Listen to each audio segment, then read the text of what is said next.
લોકપ્રભાત news Gujarati. નમસ્કાર દર્શક મિત્રો, આપ જોઈ રહ્યા છો લોકપ્રભાત ન્યૂઝ ગુજરાતી। હવે જોઈએ આજના મુખ્ય સમાચાર। હારીજ શહેર તેમજ તાલુકામાં આજે ગુરુ પૂર્ણિમાના દિવસની ધૂમધામ ઉજવણી।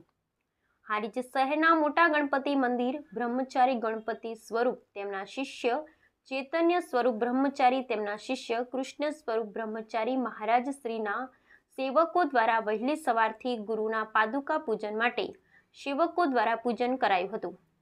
તેમજ હારીજ તાલુકાના જૂના માકા ખાતે આવેલ શ્રી પ્રાગદાસ ગોદડિયા આશ્રમ ખાતે પણ ગુરુ પૂર્ણિમાની ધૂમધામ ઉજવણી કરવામાં આવી, જેમાં ગુરુના પાદુકા પૂજન તેમજ મારુતિ યજ્ઞ તેમજ ભજન તેમજ આ સંસ્થા દ્વારા એક સરાહનીય કામગીરી કરવામાં આવી રહી છે, તે છે પ્લાસ્ટિક મુક્ત ભારત, જે અંતર્ગત ગાંધીનગરના નેચરલ ફર્સ્ટના કાર્યકરો દ્વારા માકા ગામમાં પ્લાસ્ટિકની બોટલો, પ્લાસ્ટિક મેણિયા જેવા કચરાને ભેગું કરી તેને બાળી નાશ કરીને સ્વચ્છ ગામ તંદુરસ્ત ગામ સંદેશ આપી ને હાલના સમયના ગુજરાતમાં આવેલા ચાંદીપુરા રોગને અટકાવવા ગંદકી દૂર કરી સ્વચ્છ ગામનો સંદેશ આપ્યો હતો। તેમજ ભોજન પ્રસાદની પણ વ્યવસ્થા કરવામાં આવી હતી।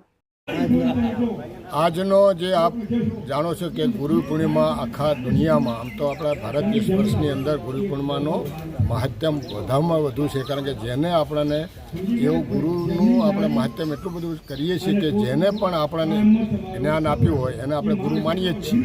તો આ 1961ની સાલથી પૂજ્ય પ્રાગદાસ બાપાની રામ મંદિરની અંદર જૂના માકામાં ઉજવાય છે। એના અનુસંધાનમાં અહીંયા 3 જાતના કાર્યક્રમ રાખેલ છે।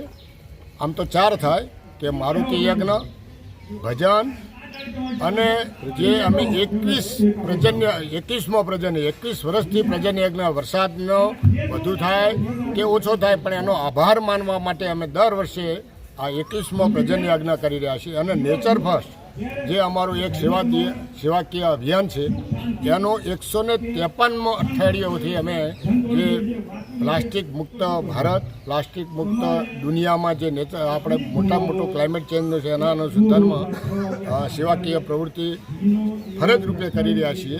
એમાં વૃક્ષારોપણ લગભગ 56,000થી વધારે વૃક્ષો અત્યાર સુધી વાવ્યા છે। અને ગિરનારની અંદર અમારું જે ગિરનારનું નેચર ફર્સ્ટનું અભિયાન છે એને પણ અત્યાર સુધી 10 ટનની આસપાસ પ્લાસ્ટિકનું કલેક્શન ગિરનારમાંથી કર્યું છે।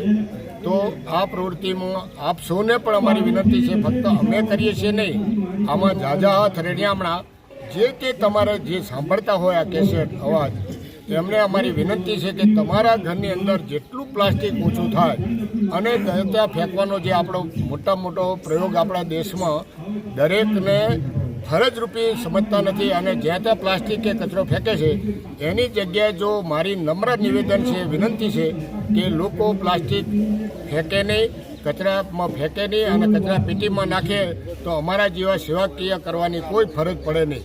એટલે અમારી દરેકને આજની તારીખે વિનંતી છે કે તમારા આજુબાજુમાં પ્લાસ્ટિક ફેંકશો નહીં, કચરો ફેંકશો નહીં, પ્લાસ્ટિક કે કોઈ પણ વસ્તુનો સદુપયોગ કરજો, ઓછો ઉપયોગ પાણીનો કરજો, વધુમાં વધુ ઉર્જા એટલે કે આપણે જે ગાડીથી માંડીને જે આપણે ઉર્જા બચાવવાનો પણ પ્રયોગ કરીશું, એવી અમારી સર્વને વિનંતી છે। નામ બોલે।